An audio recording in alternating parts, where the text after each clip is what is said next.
Welcome to JWO Sports, where we break down all the best sports clips from around the country. So, all right, today we're with Undisputed right now, talking about Lamar Jackson and Brock Purdy for the Ravens for the 49ers game tonight. Now, you're probably wondering, why not watch it over there? Why watch it over here? Because here, we actually care about your comments. We actually care about your views and your thoughts. We actually read them. Over there, they don't care. They say this all the time.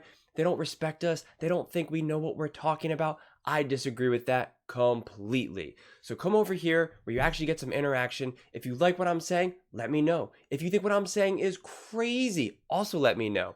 Either way, let's have some fun. Let's get into some fights. Let's get into some discussions. And ultimately, let's just build a community. And if you like this video, please, please, please give me a thumbs up. It really helps with visibility. And also, if you like this video, definitely please subscribe and join the community. I'm really trying to build something special here, and it's completely free for you, and it means everything to me. So thank you so much, and without further ado, let's get to it. The point spread as much as they do about the way it's being talked about. The game. The game is all San Francisco, right? True. Because what are we talking about? Brock Purdy, Christian McCaffrey, who's going to be the MVP. All of a sudden, the MVP trophy was slid to the side for running backs. All of a sudden, you see it come out the ashes. Huh? Running backs are back Running backs are back now because Chris McCaffrey. Meanwhile, I got a dual threat over there, the best that's ever done it, in Lamar Jackson. You do. Y'all act like he just should go play receiver. That's what and so what Kyle Hamilton is sitting there and looking at a guy who's 19-1. All right, that's such, I gotta stop this right off the bat, because that is such a straw man argument. That's such a false thing. No one's telling Lamar Jackson that he should be playing wide receiver. Yeah, did they do that years ago? Obviously.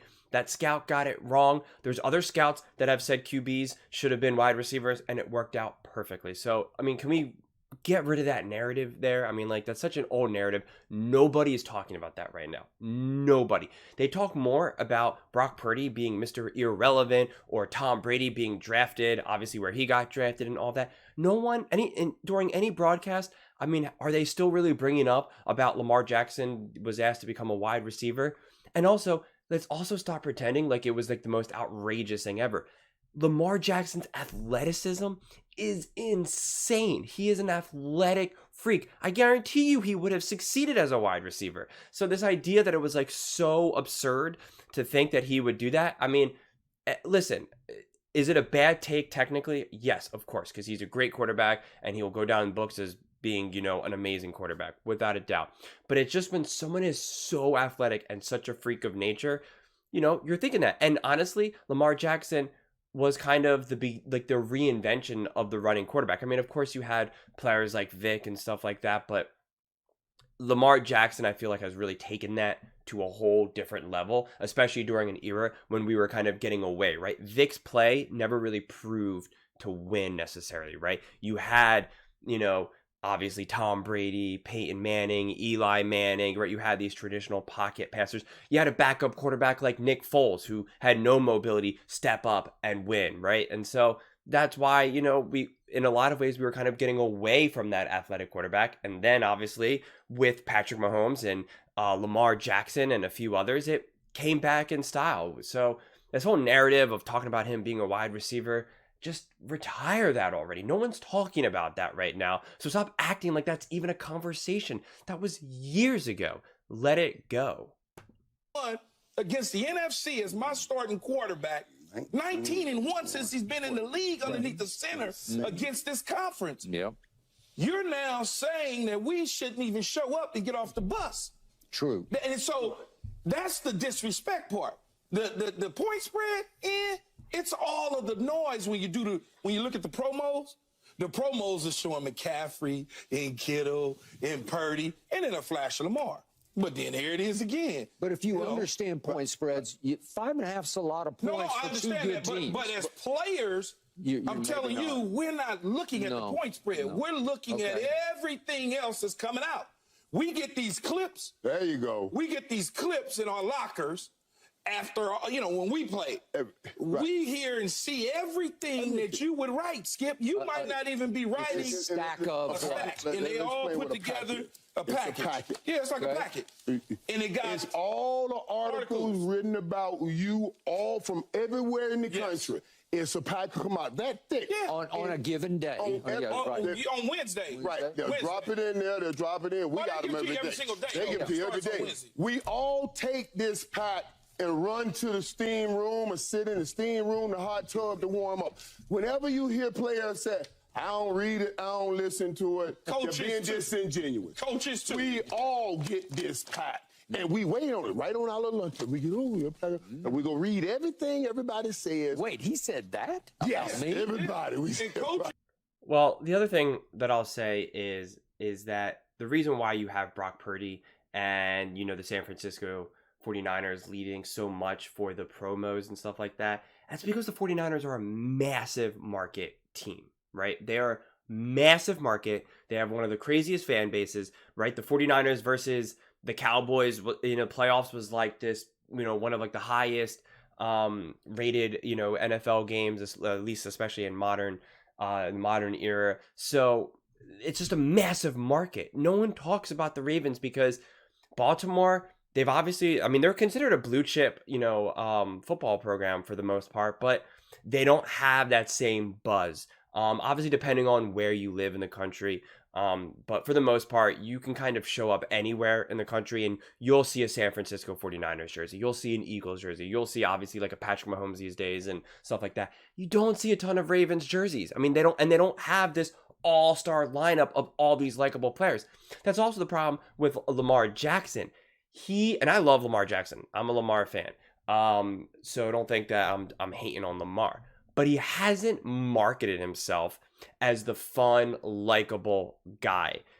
Whether that's his fault or not, I don't know. I'm not a publicist in that regard. He's obviously not on all the commercials and all this. And, someone like a Patrick Mahomes is, even Jalen Hurts, Dak Prescott, they definitely bring maybe like a little bit more of a likable feel for them. The whole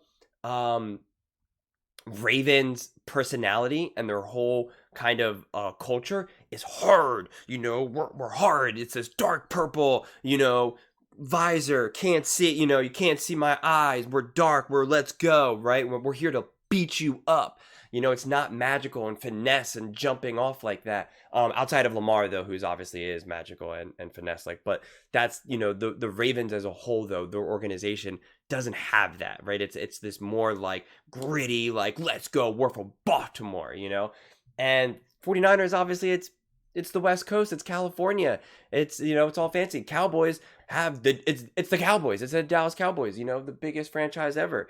Patrick Mahomes is Patrick Mahomes. The Eagles, massive organization. So I think that's kind of what happens with Lamar and why he gets lost in this conversation in a lot of ways, is that the marketability isn't there as much. He doesn't, the Ravens as a whole. This is more about the Ravens than it is about Lamar Jackson. But think about it. Think about how popular Travis Kelce got before Taylor Swift and all that nonsense, being in commercials and all of this.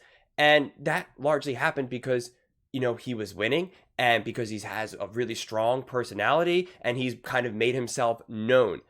Now, who does that for the Ravens? Like they don't have that. They don't have those likable personalities that people want to just kind of root for. In fact, you had a lot of people kind of rooting against Lamar in a lot of ways, especially because of the whole contract and all of that and some of the things that he kind of went about it. But like I said, I'm a Lamar fan, so don't take this as me hating on Lamar. I think, right now this game is going to really show us a lot about who Brock Purdy is and who Lamar Jackson is. I think this will show us who both these quarterbacks are, because right now there's actually pressure. Right now, it's actually like, let's go for both teams. Lamar is fully healthy. Brock Purdy, fully healthy. The 49ers are now going up against a legit good contender. Can Brock Purdy do that? Can Brock Purdy outduel a quarterback like Lamar Jackson? Will he turn into a pumpkin tonight? You know, because anytime he really went up against a true tough team that played Brock Purdy tough, he hasn't been able to overcome that adversity. He just hasn't. Even if you're a huge Brock Purdy fan, which again, I'm also a Brock Purdy fan, he has not truly overcome adversity. He can play with the lead. He can play when he's up ahead, but he's never really faced true adversity. Now, he is getting the gift considering he's home, so that's definitely going to help him big time. But I think if Lamar Jackson and the Ravens can actually get a lead, I don't know if Brock Purdy has the ability, but especially because Kyle Shanahan hasn't proven to ever really be able to have these comeback victories. I don't know if he's had really any. That's just not in his DNA right now. His play calling gets weird. That's not his expertise. His expertise is getting the lead and keeping the lead, not coming back. So it's going to be an interesting game. I'm really excited for it.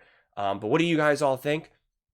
Do you think Lamar Jackson is being kind of just swept under the rug? And if you do, why? Do you think it's his personality? Do you think it's because he's in Baltimore? Do you think it's, do you think there's other reasons at play? I'd love to hear your thoughts in the comments below. If you like this video, please don't forget to give it a thumbs up. It really helps. And definitely subscribe. Trying to build a community, trying to build something special here. And I think we can do it. I think we can have a lot of fun. Thanks so much and see you next time.